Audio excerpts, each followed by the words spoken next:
우리가 지금 이제 매월 마지막 주 선교 헌신 예배를 드리는데 우리나라에서 사역하신 선교사님들을 한 번씩 그렇게 보고 있죠.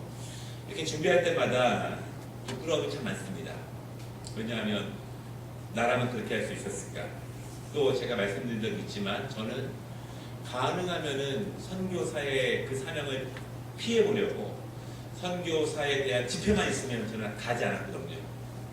그런데 이렇게 선교사님들의 말씀을 공부해 보면서 또 우리나라가 아니더라도 여러분 전 세계에 그런 선교사님들이 우리나라에 오신 것처럼 그렇게 많이 갔습니다. 그런 모습들을 보면서 개인적으로 감사하기도 하지만 도전도 많이 되고 또 굉장히 부끄럽기도 했습니다. 오늘 우리가 함께 또 말씀을 나눌 선교사님은요, 한국 이름이 곽안연이고요. 이 영어 이름으로는요, 찰스 알렌 클락 이렇게 말합니다. 제가 사실은 논문을 쓸 때 클락 하는 분의 이름을 굉장히 많이 들었어요. 왜냐하면 이분의 쓴 책을 굉장히 많이 제가 봤기 때문에. 근데 저는 이분인지는 몰랐습니다. 이번에 말씀을 준비하면서 아, 이분이구나 이렇게 알았습니다. 오늘 이분의 이야기를 잠시 소개해 드리도록 하겠습니다. 곽안연 선교사님은요, 클락 선교사님은 1878년 5월 14일에 미국에서 태어났는데요. 아버지는 목수였습니다. 목수. 윌리엄 올리버 클락.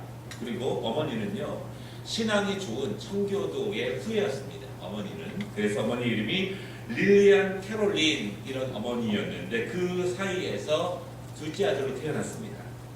미네소타주. 여러분 굉장히 추운데요. 지금 거의 러시아 최북쪽에 해당되는 만큼 굉장히 추운 곳인데 그 미네소타주의 스프링밸리라고 하는 곳도 태어났고 이제 곧 좀 큰 도시인요 미니아폴리스라고 하는 큰 도시에서 성장을 하게 되었습니다. 신앙이 좋았어요. 어렸을 때부터. 왜냐하면 어머니가 신앙이 좋았기 때문에. 그런데 10살 때 그 어머니가 폐결핵으로 돌아가십니다. 그리고 얼마 후에 형이 익사했어요. 익사. 여러분 어머니가 10살 때 돌아가시고 형이 익사했으면 그 슬픔이 얼마나 크겠어요? 얼마나 크겠습니까? 정상적인 10대를 보내기 어렵죠. 그때 신앙이 있었던 어머니를 기억하면서 그래도 후회 없이 보내려고 자기의 마음을 가다듬으면서 이제 하나님을 섬기고 있었습니다.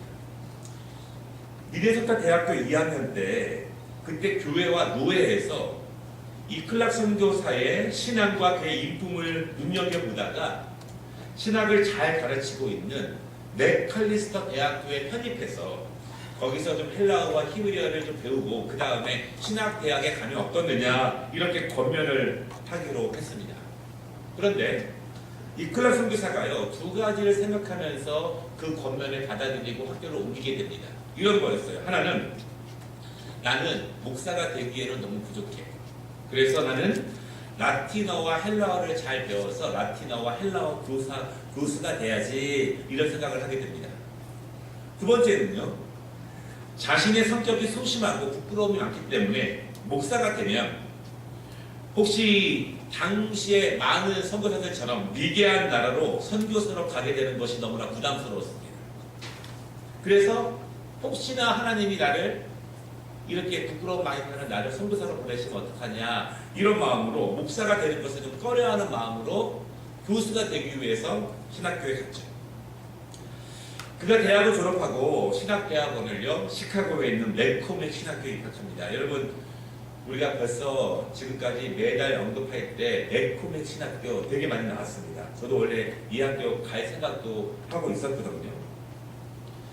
이 학교는 특별히 한국의 선교사를 많이 배출한 학교예요. 우리나라로 말하면 통합측과 연관이 있는 그런 학교입니다. 그러나 신학교 다니는 내내 목사가 된다고 하는 생각은 결정하지 못했습니다. 그리고 뭐라고 생각하냐면 졸업하기 4개월 정도 되었을 때 오랜 기도 끝에 이렇게 결정합니다. 나는 목사가 되는 문제에 대하여 10년 동안이나 주님의 부르심을 받아들이지 않고 경로를 벌이다가 신학교 졸업 4개월 전에야 드디어 회복하고 말았다. 나는 주님의 뜻에 날 맡기고 난 이후에야 온종일 기쁨 속에 찬송을 계속했다. 그러나 그럼에도 불구하고 해외 선교사로 나가지 않기 위해 기도했다. 솔직합니다. 여러분, 우리가 솔직하게 기도하는 것이 좀 필요해요. 물론 대표 기도할 때는 그렇게 못하지만 개인적으로 기도할 때는 솔직하게 이야기하면서 기도하는 것이 중요합니다. 해외 선교사로 나가기를 기피한 것에는 이유가 있습니다. 물론 성격도 그렇지만 형을 잃었기 때문에 장남의 위치에서 가족을 돌봐야 하기 때문입니다. 명분이 있죠, 분명히. 그런데 어느 날 또 깊은 기도 가운데에서 그것도 깨지게 돼요. 어떤 깨달음이냐면 하나님은 독생자도 보내셨는데 내가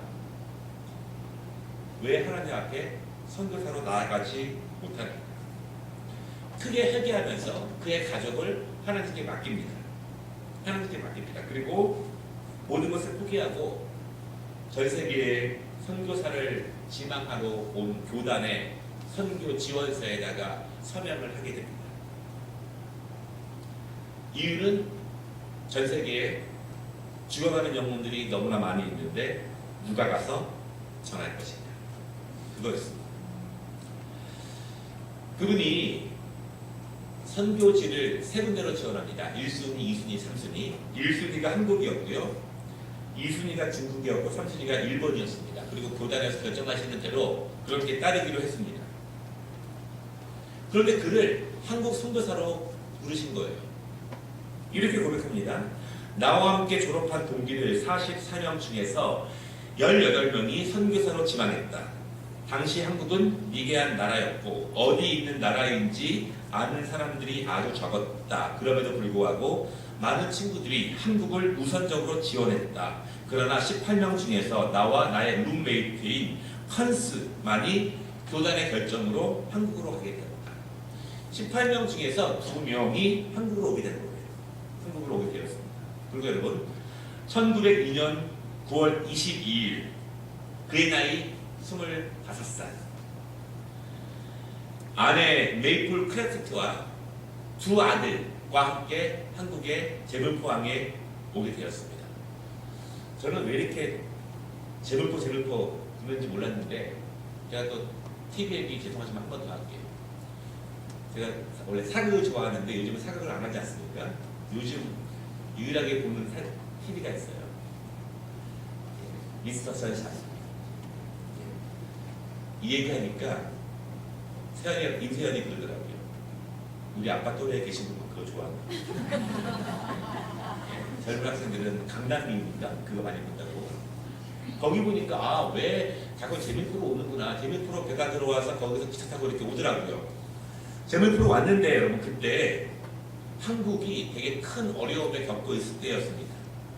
당시 한국에 무서운 전염병 콜레라로 전국에서 수많은 사람들이 죽어가고 있을 때였고요. 연이어서 천연두가 퍼져서 어린아이들이 많이 죽었고요. 계속해서 전염병인 성홍열이라고 하는 전염병으로 아이들이 전국적으로 많이 죽어 나가던 때였습니다. 여러분, 그때 한국에 온 그해 이 선교사의 두 아들이 죽습니다. 2살 먹은 아들과 몇 개월 안 된 아들이 죽었어요. 왜냐하면 여러분, 아이들은요 면역이 약하거든요. 여러분, 외국에 가서 여행 가는 거 말고 외국에서 살러 가시면 한 6개월 지나면 크게 앓습니다. 우리가 가지고 있는 면역과 그 나라의 토속적인 면역이 다르기 때문에 크게 알아요. 저도 굉장히 많이 알았습니다. 몇 번. 한국에 와서 또 알았어요. 왜냐하면 이미 거기에 면역이 길들여져 있는데 한국은 또 다르기 때문에 또 그래요. 그러니까 그러한 면역에 이 아이들은 노출되어 있었기 때문에 선교사님들의 수많은 아이들이 그렇게 죽어나간 거예요.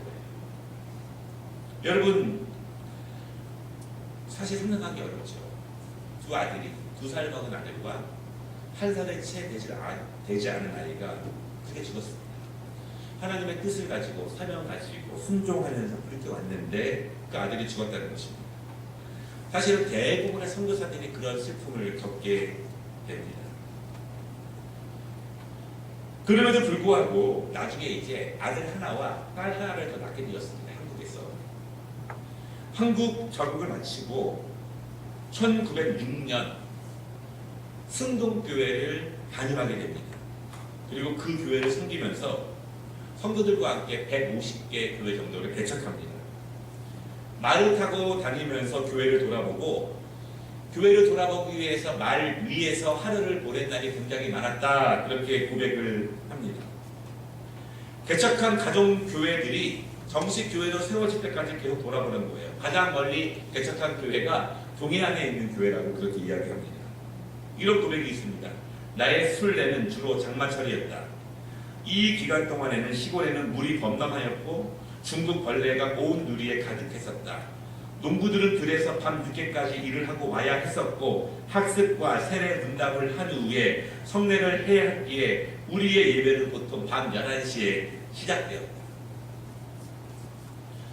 여러분 이제 뭐 내년이나 그 후년이나 우리 교회도 제자훈련을 할 것인데요. 제자훈련은 보통 한 3시간쯤 합니다. 그런데 대부분 제자훈련을 가르게 하는 교회들은요. 한 밤 10시에 시작합니다. 10시에. 새벽 1시까지. 왜냐면 그때밖에 시간이 안 나니까.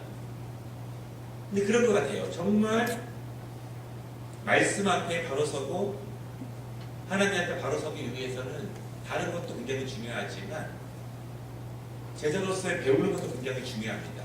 오늘 말씀처럼 그 당시에 일꾼들도 농사 짓고 일 다 하고 모여야 했기 때문에 밤 11시가 돼서야 예배가 비로소 시작됐다고 이렇게 이야기를 하고 있습니다. 그렇게 목회를 하신 거예요. 초반에 제가 말씀드리기를 이분은 교수가 되고 싶었다 그렇게 말씀했습니다.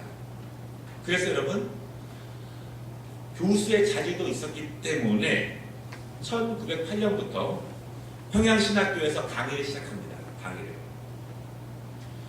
주로 설교학을 강의했습니다. 1907년부터 평양에서 여러분 아시는 것처럼 평양 영적 대각성 운동이 벌어졌지 않습니까? 그 다음에 평양에 있는 평양신학교에 부임하게 되는 거예요. 설교학을 가르치는데 이분의 중요한 모토가 있어요. 타협하지 않는 바른 말씀 선포, 바른 성경 해석, 자신의 상황과 삶에 맞추지 않고 성경에 기준하여 전하는 설교, 이것을 집중적으로 강의합니다. 여러분 그래서 우리나라의 초대교회 목사님들이 주로 이렇게 설교를 했습니다. 제가 장경도 목사님 설교를 되게 좋아하거든요. 되게 웃기지 않습니까? 웃긴데 또 메시지도 있어요. 근데 여러분 재미있게 하는 것도 은사예요. 은사. 하나님께서 재미있게 하는 것을 모든 목사님들에게 다 주시지 않은 것 같아요. 그게 쉽지가 않더라고요. 저는 태생적으로 또 유머가 별로 없어요. 유머를 별로 말하지도 않습니다. 제가 사실은 이분의 모습을 보면서 저의 설교관을 되돌아봅니다. 근데 제가 여러분 이런 생각을 한 적이 있었습니다. 오래전부터. 예수님께서 말씀을 전하실 때, 사도 바울이 말씀을 전할 때, 초대교회 성도들에게 말씀을 전할 때, 여러분 요즘 미국 교회 설교를 들어보면요, 처음에는 무조건 다 유머로 시작합니다. 농담으로 시작해요. 그리고 조엘 오스틴처럼 할 수 있다, 힘주고 그런 설교 많이 합니다. 많이 좋아하죠. 그런데 그런 생각을 해본 거예요. 예수님이, 사도 바울이, 초대교회 제자들이 그렇게 설교를 시작했습니다. 아닌 것 같아요. 그럼 왜 요즘 그렇게 하느냐? 저처럼 형제들이 부담되는 설교를 싫어하고 또 편안한 설교를 좋아하고 그렇게 되다 보니까 여러분 제가 여러 번 말씀드렸죠. 솔직한 고백인데요. 저도 목사로서 솔직한 고백인데 목동이나 대치동이나 강남에 가보면 다 이렇게 편안하게 하나님이 함께 하십니다. 축복하실 것입니다. 힘내십시오. 하나님이 도와주십니다. 이렇게 설교 거의 다 합니다. 십자가에 대해서, 성김에 대해서, 헌신에 대해서 거의 없습니다. 싫어요. 제 후배가 강남에서 목회하는데 어느 권사님이 다리가 부러지셔가지고 신방 가려고 전화드렸대요. 그래서 뭐라고 말씀하시냐면 목사님 이런 일로 전화하지 마십시오. 지금 개인적인 일입니다. 신방을 못 간다는 거예요. 실제로 그 큰 교회인데요. 신방은 언제 가느냐? 장례 때만 갈 수 있대요. 장례 때. 장례 때. 우리나라가 이렇게 변했구나. 신앙적인 면이 우리의 사생활에는 이제는 별로 간섭되지 않는 시대가 되었습니다. 그렇게 되었죠. 사실 한국교회 전통이 오늘 이 클락 선교사님이 우리나라에서 최초로 이 신학교에서 설교학을 가르치셨는데 그분의 모토가 타협하지 않는 말씀 선포, 바른 해석, 자신의 상황과 삶에 맞추지 않고 성경에 기준하여 전하는 설교를 집중적으로 강의했다. 이렇게 나와 있습니다. 중요한 메시지죠. 한국교회가 다시 이렇게 회복된다면 저는 한국교회에 희망이 있다고 믿습니다. 있습니다. 미국 교회 가보십시오. 얼마나 편안한지. 얼마나 편안한지. 제가 어제 신문을 봤는데 한국의 27살 먹은 미국 교포인데요. 그 목사님이 미국의 110년 된 교회에 담임 목사로 간 거예요. 미국 교회에. 27살 먹은 목사님이 신학교 졸업하자마자 군대 안 가니까. 근데 110년, 부럽다. 이걸 생각했거든요. 뭐라고 나와 있냐면 110년 된 교회. 교회는 교인이 평균 70세 이상, 남교인 40명. 그러면서 젊은 목사님을 통해서 큰 부흥을 기대한다. 교인들의 기대. 이렇게 써있더라고요. 사실은 아무리 기독교 신앙이 과거에 뜨거워도 다른 말씀으로 기준 삼지 않으면 굉장히 우리의 신앙을 유지하기가 어렵습니다. 그분이 1916년부터는요, 평양신학교에서 전임 교수를 가르치십니다. 여러분, 평양신학교는요, 우리나라의 모든 신학교에 못해요. 못해. 처음 신학교예요. 평양에 있었습니다. 그분이 가르친 과목이 있는데 설교와 설교 실제, 예배 모범, 목회학, 목회 실천, 교회 정치와 건진, 교육학, 청년 사역, 사회봉사, 개인 전도, 기독교 심리학, 아동 심리학, 주일학교 교재. 여러분, 제가 학교에 있지 않습니까? 제가 내일부터 강의 시작합니다. 두 학교에 박사학위 학생들만 가르쳤는데요. 사실 교수들끼리 이렇게 얘기해요. 교수들이 신앙 유지하기가 너무 어렵다. 어려워요. 목사는요, 교수건 아니건 설교를 준비하지 않고 목양을 하지 않으면 자기의 신앙을 유지하기 굉장히 어렵습니다. 굉장히 어렵습니다. 모든 신학 교수들의 꿈은 목회자가 되는 것이 꿈이에요. 사실은 그렇습니다. 그런데 저도 주위에 있는 동료 교수들을 바라보면요, 안타까운 게 뭐냐면, 여러분, 목회자가 이론과 실제를 겸비하기가 쉽지가 않아요. 이론을 가르치기는 쉽지만 그것을 정말 기도의 제목으로 새벽부터 기도하면서 목양하면서 하는 건 쉽지가 않습니다. 원래는 모든 목회자는 모두가 신학자가 되어야 하고 모든 신학자는 목회자가 되어야 하지만 그렇게 되는 것이 정말 어렵습니다. 정말 어렵습니다. 여러분, 그래서 실제로 신학 교수들은 저처럼 목회도 하면서 이렇게 월요일만 강의하는 사람들을 굉장히 부러워해요. 사실 굉장히 부러워합니다. 이분이 이렇게 강의하다가 또 목회하고 그렇게 하는데, 학교에서 주로 강의를 했지만 주일이면 목사가 없는 가정교회들을 돌면서 세례와 만찬을 인도합니다. 그리고 총 한국에서 1600명 정도의 한국인 목사들을 배출하게 되었습니다. 그분의 위대함이 여기 있어요. 그분이 51권의 책을 썼습니다. 한국의 모든 선교사 다 동원해가지고 제일 많이 책을 쓰신 분이에요. 하나님이 이렇게 학자적인 분을 우리나라에 보내신 이유가 있어요. 여러분, 51권 중에서요, 42권은 한국어로 쓴 책이에요. 설교와 교육학. 사실은 1980년대까지 총신대와 장신대에서는 여전히 이분이 쓴 책을 교재로 써놨습니다. 그리고 나머지 책들이 영어로 쓴 책인데요, 한국의 구석구석 있는 교회와 한국의 종교적인 실태와 한국인들의 습성과 한국의 교회들에 대해서 영어로 써서 외국에 알린 거예요. 그래서 지금도 외국에서 한국의 초대교회를 공부하려면 반드시 이분이 쓴 책을 읽어야만 되는 거예요. 본인은 오고 싶지 않았지만 이분이 분명히 한국 교회에 큰 공헌을 하게 되었다는 것입니다. 학자적인 재능이 있으면 하나님이 그렇게 인도하신다는 것이죠. 인도하신다는 것입니다. 여러분, 자식을 잃을 슬픔이 있지 않습니까? 그래서 9명의 여자아이와 7명의 남자아이를 입양합니다.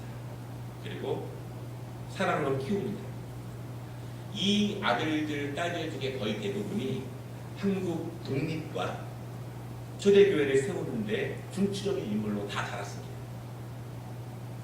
일본의 신사참배에 반대했고요, 추방당하게 됩니다.